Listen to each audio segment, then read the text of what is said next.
7 essentiels pour faire de son hypersensibilité une force de vie inébranlable. J'aimerais te les parcourir assez rapidement aujourd'hui.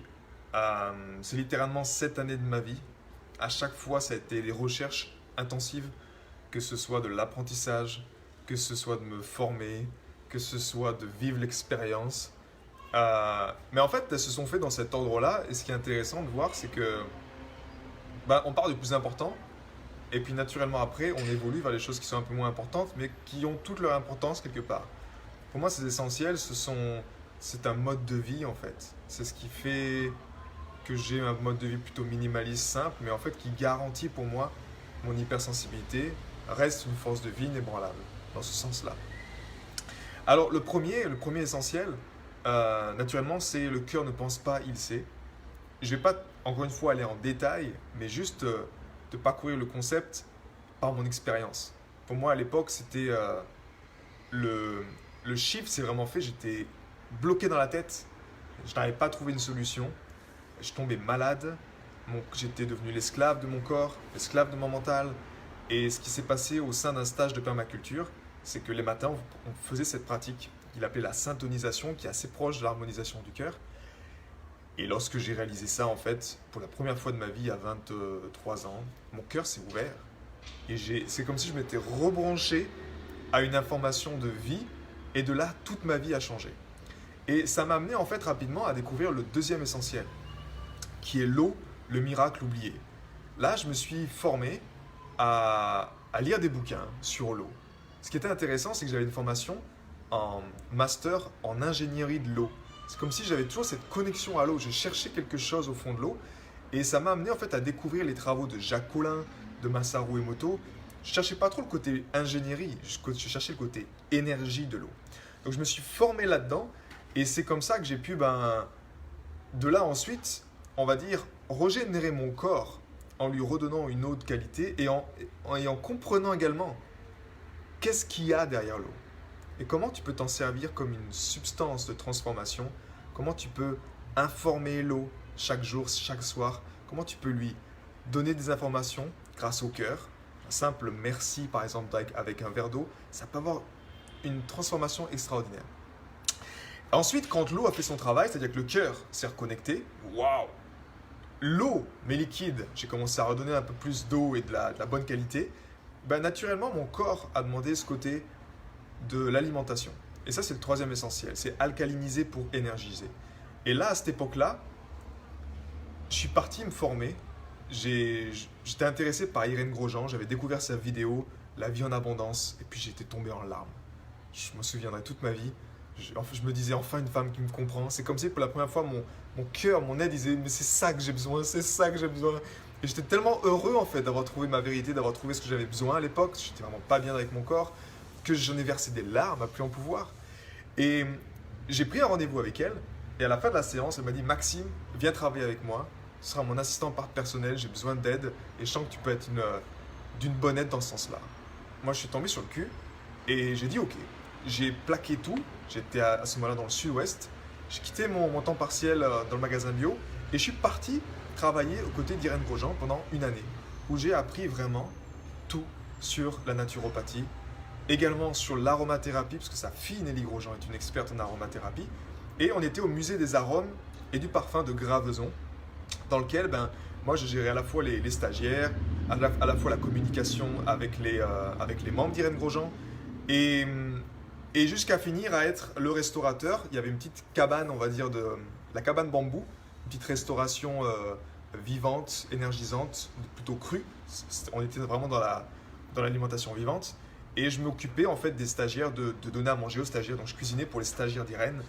Ça a été une expérience extraordinaire, vraiment extraordinaire. Et c'est là que j'ai vraiment compris la clé de alcaliniser pour énergiser.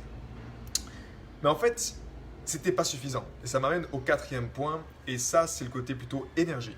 C'est-à-dire que j'ai dit, ok, c'est super, mais c'est pas que la nourriture qui fait tout. Et donc là, je me suis formé ensuite auprès des docteurs Morter à la technique de synchronisation bioénergétique.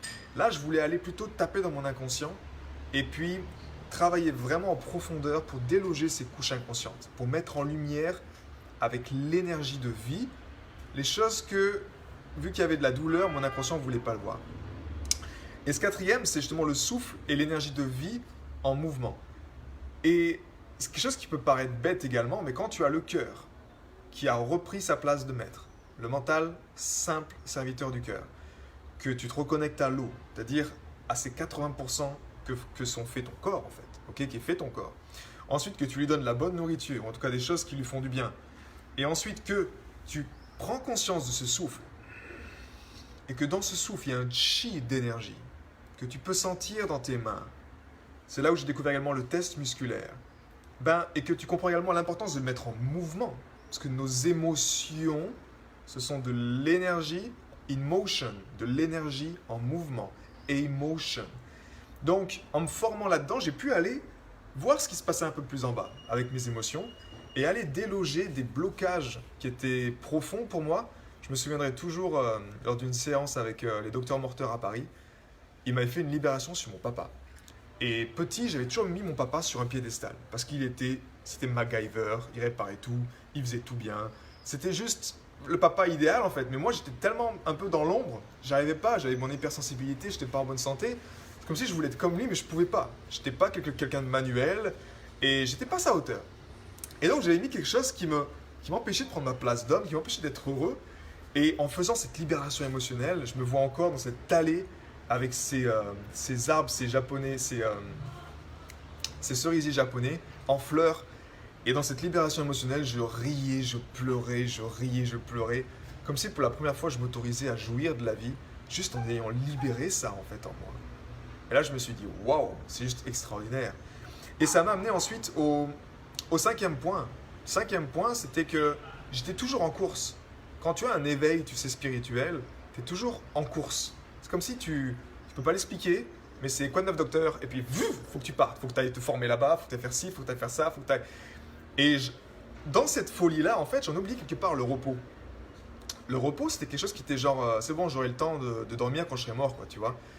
Et après, j'ai repris la connaissance de l'importance du repos et comment je pouvais optimiser mon sommeil, comment je pouvais vraiment faire en sorte de faire des micro-siestes, par exemple, qui m'aident en 5-10 minutes à harmoniser en fait mon monde intérieur. Là, c'est le cinquième essentiel, donc le repos du guerrier. Comment optimiser ça? C'est des choses simples, tu vois, mais nous, les êtres hypersensibles, on a besoin de choses simples. Quand tu maîtrises les choses simples, honnêtement, quand tu maîtrises ces 20% de ta vie, tu crées 80% de ton bonheur. Et donc, ce repos du guerrier, une fois qu'il est fait, ensuite, ça a été l'idée de... J'étais encore à l'époque dans le monde de la dualité. C'est-à-dire que c'était... Vu que le système, l'ancien modèle d'existence, tu vois, ce système du mental, ce modèle dans lequel on te force à travailler, où tu travailles à contre-cœur, où il faut que tu dois faire... C'est toujours des choses à l'extérieur, des obligations extérieures qui te forcent à faire des choses. Eh bien, je voulais pas être dans ma tête en fait. C'est comme si j'étais dans la séparation, dans la dualité. C'est-à-dire que le mental, t'es mauvais. Alors je médite, alors je fais des choses bien. Non, moi je suis peace, tout va bien, je fais dans l'alimentation vivante. Et en fait, j'avais pas dompté le mental. J'étais encore piégé dans le monde de la dualité. Et ce sixième essentiel, c'est justement la clarté mentale et le laser focus. C'est-à-dire se servir du mental pour, une fois que cette énergie, cœur, eau, alcalinité, donc énergie de ton corps, le souffle et l'énergie, le repos également, comment, une fois que tu as ta jarre d'énergie complète, comment tu donnes une direction quelque part avec ton mental, parce que c'est lui qui nous permet d'être branché à la matrice, d'être branché à ce monde, c'est lui qui nous permet de créer en fait ta réalité.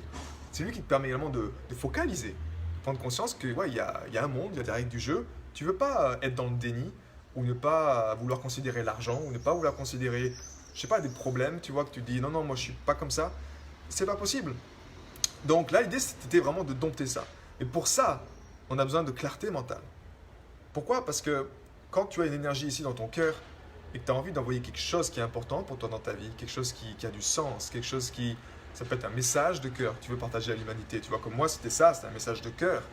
Peu importe ce que c'est, tu as besoin après de te servir du mental pour... Le mental va te donner toujours la meilleure trajectoire. Le cœur va te donner la meilleure trajectoire, c'est-à-dire... on va dire la belle étoile, ce soleil qui brille. Tu sais que c'est là que tu dois aller. Tu ne peux pas l'expliquer, mais tu y vas.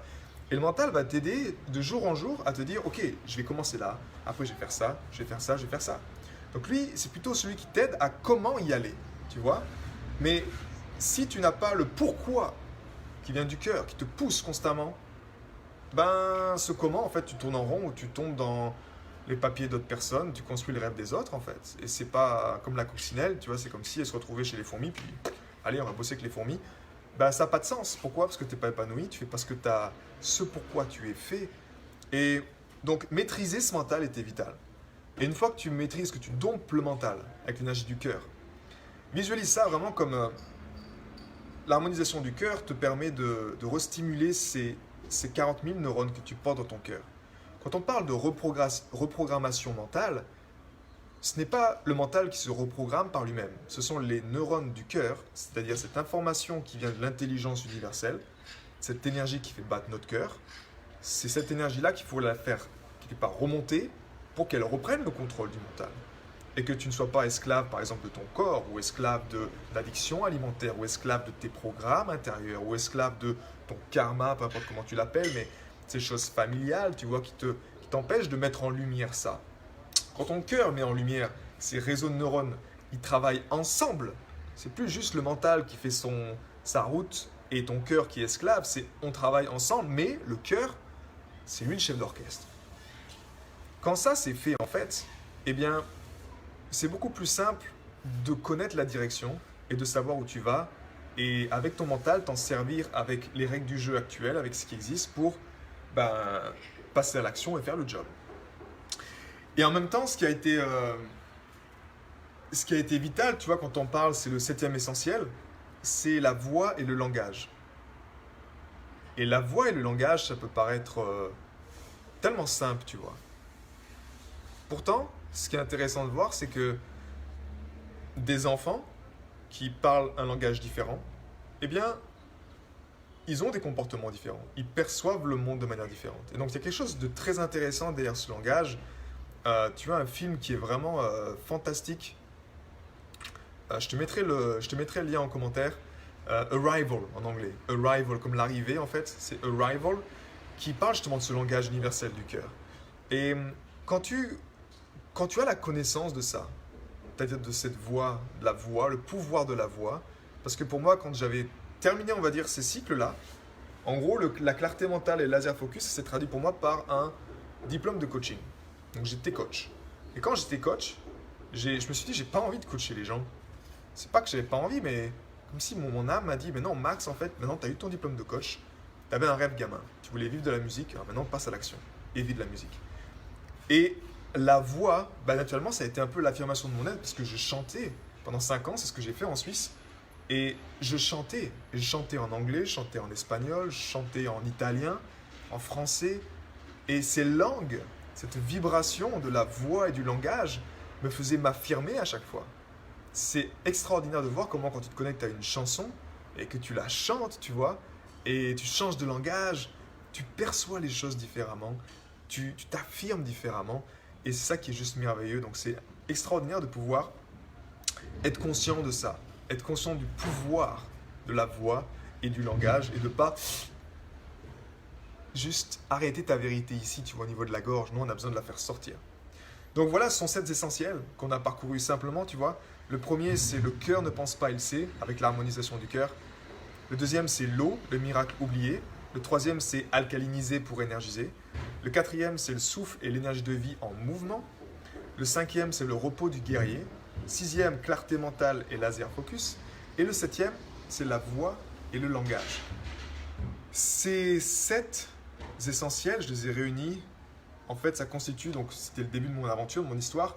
Je les ai réunis au travers d'une formation vivante, en vidéo, avec des audios, avec des supports, qui est offerte en fait, qui constitue la première semaine du programme des leaders du présent.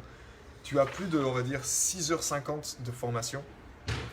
Et en même temps, tu as également les 7 harmonisations du cœur que tu peux faire déjà les matins, qui t'aident, parce que pour moi, l'harmonisation du cœur, c'est ce que je fais chaque jour. Et c'est ce qui m'aide à mettre en lumière des choses tout le temps, et à être guidé, à être avancé. Donc si c'est quelque chose en tout cas qui t'intéresse, que tu veux faire le test, en tout cas puiser dans mon expérience, parce que la clé pour moi elle est là, c'est qu'on partage ce qui marche pour nous et qu'on le partage, qu'on transmet en fait l'information.